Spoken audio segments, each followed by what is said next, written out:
L'invité de MC Première. Bonjour à tous. Ce matin, nous recevons donc Romain Perrault, le tout nouveau directeur de la police municipale. N'hésitez pas à poser vos questions au 258 258. Romain Perrault, bonjour. Bonjour Angela. Alors en résumant en quelques lignes votre parcours, vous avez 43 ans, vous êtes commissaire divisionnaire, enfin vous étiez commissaire divisionnaire, vous avez le titre. Je le suis toujours. Vous êtes toujours dans la police nationale. En métropole, vous avez exercé dans différents services, police judiciaire, sécurité publique. Et en Nouvelle-Calédonie, vous avez notamment dirigé l'école de police de Normandie avant d'exercer plusieurs fonctions au sein de la province sud et du gouvernement, avant donc d'être officiellement nommé cette semaine, mardi, pour être précis, directeur de la police municipale de Nouméa. Alors Romain Perrault, toutes les tentatives de réforme engagées par vos prédécesseurs ont échoué. Il ne faut pas se voiler la face. Il y a de fortes têtes dans les rangs de la police municipale. Un syndicat s'est même vanté publiquement d'avoir, je cite, déblayé votre prédécesseur. Alors, quels sont vos atouts, Romain Perrault? Quels sont vos arguments pour nous convaincre que vous allez réussir à mettre de l'ordre? Alors je ne sais pas si ma première ambition en prenant la police municipale, c'est de remettre de l'ordre. C'est surtout de répondre aux objectifs stratégiques qui sont définis par l'exécutif. J'ai eu l'occasion de le dire lors de ma prise de fonction, je ne méconnais pas les difficultés de la fonction, notamment parce que les attentes des Nouméens sont légitimes et fortes en matière de sécurité. On ne va pas non plus ressasser en permanence ce qui a pu se faire par le passé. Moi, ce qui m'intéresse, c'est de se tourner vers l'avenir, de regarder devant, d'ouvrir un nouveau chapitre. Donc voilà un petit peu l'état d'esprit dans lequel je prends mes fonctions aujourd'hui. On est venu vous chercher pour ce poste ? Alors j'ai postulé lorsque le poste de directeur de la police municipale a été ouvert et l'exécutif a, sur la base de mon parcours, notamment en Calédonie, a choisi de me confier cette responsabilité. Et encore une fois, c'est avec un honneur et un grand plaisir que je prends mes fonctions à la police municipale, qui parfois effectivement a pu souffrir d'une image un petit peu ternie par les difficultés internes, les tensions qui ont pu être relayées à l'extérieur, notamment par les médias. Mais je pense qu'il ne faut pas confondre les difficultés internes et le travail qui se fait à l'extérieur sur la voie publique tous les jours. Moi, depuis ma prise de fonction mardi, j'ai rencontré des personnels qui sont impliqués dans leur mission, qui sont motivés, qui sont attachés à leur insigne, à la fonction de policier municipal, qui ont envie de bien faire leur travail. Donc voilà. Alors, lors de l'année dernière, lors de la campagne électorale pour les municipales, l'actuelle députée maire, Sonia Lagarde, n'avait pas mâché ses mots pour décrire la police municipale. Elle avait notamment déclaré 150 agents et seulement 10 sur le terrain, alors que cette police municipale coûte 1 milliard. C'est inacceptable. Fin de citation de Sonia Lagarde. Alors, dans quelques jours, dans quelques semaines, les Nouméens vont-ils pouvoir constater qu'il y aura plus de policiers municipaux dans les rues de la capitale ? L'exécutif municipal donc, a choisi un nouveau directeur pour sa police municipale. Elle a également commandité un audit de cette direction qui a eu la charge de faire un diagnostic, également de faire un certain nombre de préconisations qui doivent aller dans le sens des orientations qui sont fixées par l'exécutif, c'est-à-dire optimiser la présence sur la voie publique afin de pouvoir augmenter la capacité d'intervention. Bref, pour faire simple, de répondre de manière systématique, rapide et adaptée aux nombreuses sollicitations et doléances des Nouméens. Donc dès que cet audit va être présenté au personnel, courant septembre, en fonction des orientations qui seront validées par l'exécutif, on déclinera tout cela en une organisation opérationnelle dont l'objectif sera effectivement d'assurer la meilleure présence possible sur la voie publique et donner aux policiers une bonne capacité d'intervention. On aura les résultats de cet audit fin septembre, dans le courant du mois de septembre? Oui, dans le courant du mois de septembre, l'audit va être présenté à l'ensemble des personnels de la police municipale. Je rappelle aux auditeurs qui peuvent vous poser des questions au 258. Alors, un décret, suite à la demande de Sonia Lagarde, un décret publié en juin, autorise désormais le port d'armes pour les policiers municipaux. Alors, actuellement, en métropole, les maires ont la possibilité maintenant même d'équiper de 357 Magnum les policiers. Aux Antilles, ils sont à 90% équipés de calibre 38. Quel est le choix fait en Calédonie en matière d'armes, des catégories C, des tasers, des flashballs? Alors je ne vais bien sûr m'exprimer que pour Nouméa. La députée maire de Nouméa a choisi de doter les policiers municipaux de ce qu'on appelle les moyens de force intermédiaires, que sont les tonfas, flashballs et tasers. La dotation en armes de poing n'a pas été validée, vous l'avez souligné. La situation de la métropole n'est pas celle de la Nouvelle-Calédonie. Donc aujourd'hui, nous en tenons aux moyens de force intermédiaires, que sont notamment donc les flashballs et les pistolets à impulsion électrique, plus connus sous le nom de taser, qui sont des moyens de défense et de protection pour les personnels. Ça rejoint la préoccupation que j'exprimais juste avant sur la capacité d'intervention. C'est de permettre aux policiers de remplir toutes leurs missions d'intervention, toutes leurs missions de contrôle en toute sécurité. Parce qu'il serait quand même dommageable, et notamment pour les Nouméens, que certaines interventions de police ne puissent pas être réalisées ou en tout cas différées, puisque les conditions de sécurité pour les policiers intervenants ne sont pas réunies.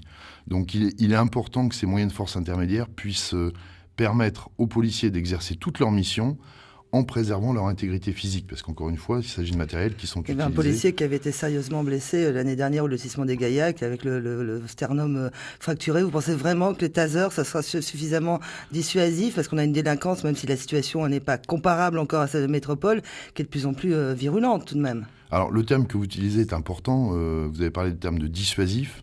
Le port apparent de ces moyens de force intermédiaires a déjà un effet effectivement dissuasif. Personne n'a envie de recevoir une balle de flashball ou une décharge de pistolet électrique. Ce sont des moyens qui sont utilisés notamment dans le cadre de la légitime défense. Ils doivent permettre effectivement d'apporter plus de sécurité aux interventions qui sont difficiles et souvent dangereuses des policiers municipaux. Alors, on a un auditeur avec nous, Maurice de Poindimier. Bonjour, vous pouvez poser votre question, on vous écoute. Bonjour, Romain Perrault. Oui, ma question, c'est par rapport à la police municipale, si ça fait partie des compétences régaliennes récupérées par...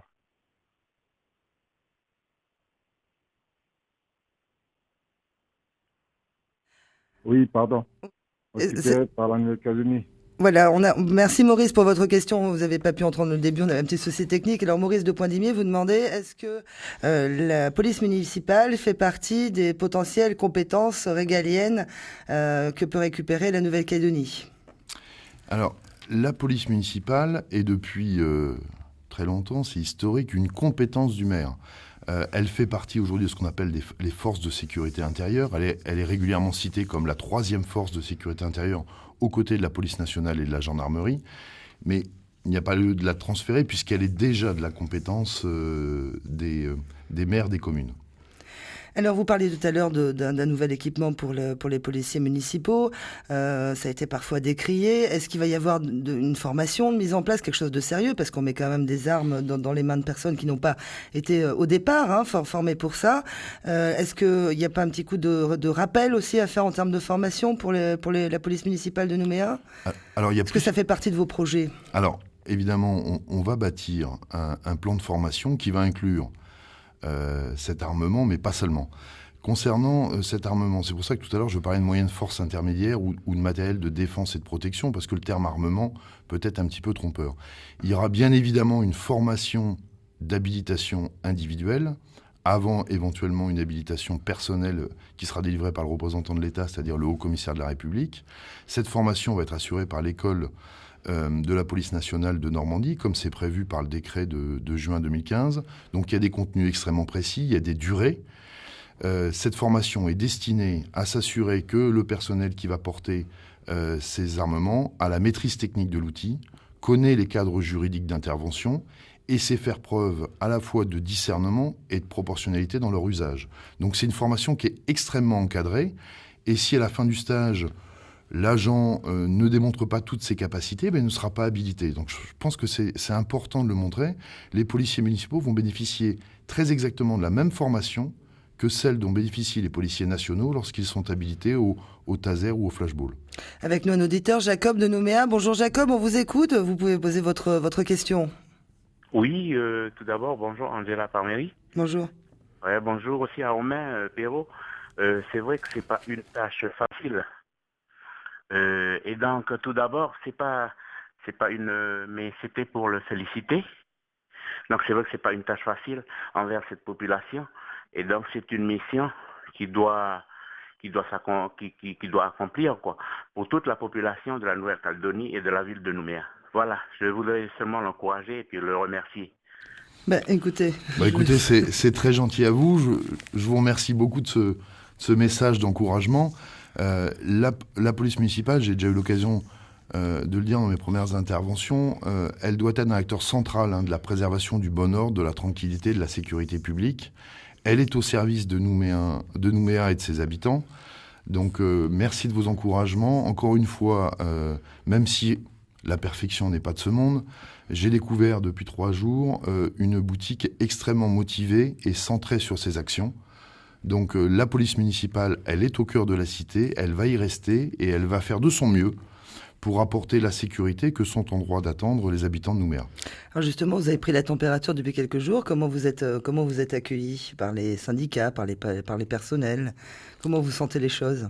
Alors écoutez, j'ai été extrêmement bien accueilli au sein de la police municipale. J'ai eu un accueil tout à fait idéal. Donc je prends le temps actuellement d'appréhender la direction. Je rencontre évidemment les chefs d'unité, les gradés, l'ensemble des personnels, afin de bien comprendre leur mission, quelles sont leurs difficultés actuelles ou leurs attentes, leurs aspirations. Et puis ensuite, on va travailler tous ensemble de concert, encore une fois, pour répondre aux orientations qui nous ont été définies par l'exécutif. Alors vous êtes issu de la police nationale, alors il serait étonnant que vous disiez que autre chose, que tout va bien entre les deux polices. Sincèrement, Romain Perrault, quelle est aujourd'hui la température des relations entre la nationale et la municipale? Je ne parle pas de vos relations avec votre homologue à la tête de la nationale, mais entre collègues. On voit souvent, en tant que Nouméen, on a des commentaires, on voit très bien qu'il y a parfois des tensions, voire des rivalités, voire même des oppositions. Alors quelle est aujourd'hui la situation, et si c'est pas au top, qu'est-ce qu'on peut faire pour améliorer tout ça? Alors, comme juste un petit mot pour mes relations avec mon homologue de la police nationale, Francis Rota, le directeur de la sécurité publique, elles sont excellentes. On n'en doute pas. Ce que j'ai noté dans ma maison depuis mardi, c'est un souhait, une attente de travailler vraiment en complémentarité avec la police nationale. Et les échos que j'ai de la maison d'en face, c'est-à-dire de la police nationale, ils sont identiques. Donc nous sommes dans des missions qui sont certes différentes, mais qui sont nécessairement complémentaires. Donc il y a déjà un centre de commandement mutualisé, avec policiers nationaux et policiers municipaux, qui permet donc de réduire un maximum les délais pour se répartir les différentes missions. Vraiment, sans vouloir faire de l'angélisme, il y a une volonté commune et partagée de travailler main dans la main. Et je reprendrai la formule qu'a utilisée Francis Rota cette semaine. Il n'y a pas une police nationale, une police municipale, il y a une police au service de Nouméa et de ses habitants. Avec nous, Joseph de Poney-Riouin. On l'a perdu. On a perdu Joseph de Poney-Riouin. Dommage. Merci néanmoins, Joseph, d'avoir appelé. Alors, la vidéosurveillance sur Nouméa, on en a beaucoup parlé. Un dispositif a été mis en place. Je crois qu'il y a une quarantaine de caméras actuellement. Et donc, est-ce que ça va se développer? Est-ce qu'on a une vraie surveillance? On a les opérateurs qui peuvent vraiment surveiller? Est-ce qu'il y a des quartiers qui vont être plus ciblés? Est-ce qu'on va améliorer le dispositif? Alors oui, je crois que c'est important de revenir sur ce dispositif. Il y a effectivement actuellement une quarantaine de caméras avec des opérateurs de supervision qui, dans le centre de commandement de la police municipale, travaillent 24 heures sur 24, 7 jours sur 7. Donc il y a une surveillance permanente des caméras et des opérateurs.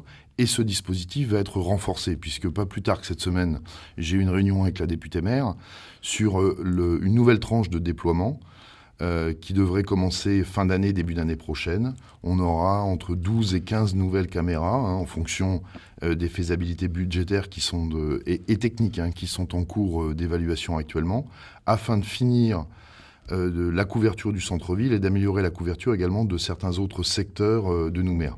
Quels quartiers, par exemple, sont ciblés? Je vais bien évidemment pas tout de suite révéler l'emplacement de ces caméras, mais évidemment, il y aura de nouvelles implantations dans le secteur de Chinatown, du quartier latin, dans le quartier de Lansvata, mais également dans le quartier des Portes de Fer. Bref, c'est l'ensemble des secteurs dont on a déterminé des besoins prioritaires qui devraient être couverts par cette nouvelle tranche de caméras. Alors si vous deviez, pour conclure, Romain Perrault, si vous deviez résumer en une phrase votre ambition, votre mission actuelle, comment définir, vous pourriez la définir? Alors, en 2 mots, en quelques... Voilà, c'est pas une mission solitaire. Moi, je vais apporter mon expérience qui est ma connaissance du fonctionnement et des missions des services de police. Je vais amener ma personnalité pour, avec l'ensemble des policiers municipaux, encore une fois, répondre aux attentes des Nouméens qui sont légitimes et fortes en matière de sécurité. C'est un beau challenge, Les attentes sont fortes, c'est une mission difficile.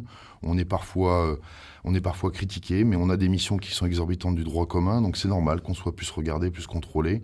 Et les Nouméens, je vais faire en sorte... Les Nouméens attendent beaucoup de... Les Nouméens beaucoup de la attendent police. beaucoup de leur police, et je vais faire en sorte, avec l'ensemble de mes collègues, qu'on soit digne de la confiance qu'ils peuvent placer en nous. Romain Perrault, merci d'avoir accepté notre invitation. Et Merci, pour vous saluer, on a presque envie de vous dire bon courage. Et à vous l'antenne, Bruno, on va retrouver dans quelques instants l'actualité nationale et internationale. À bientôt. Au revoir.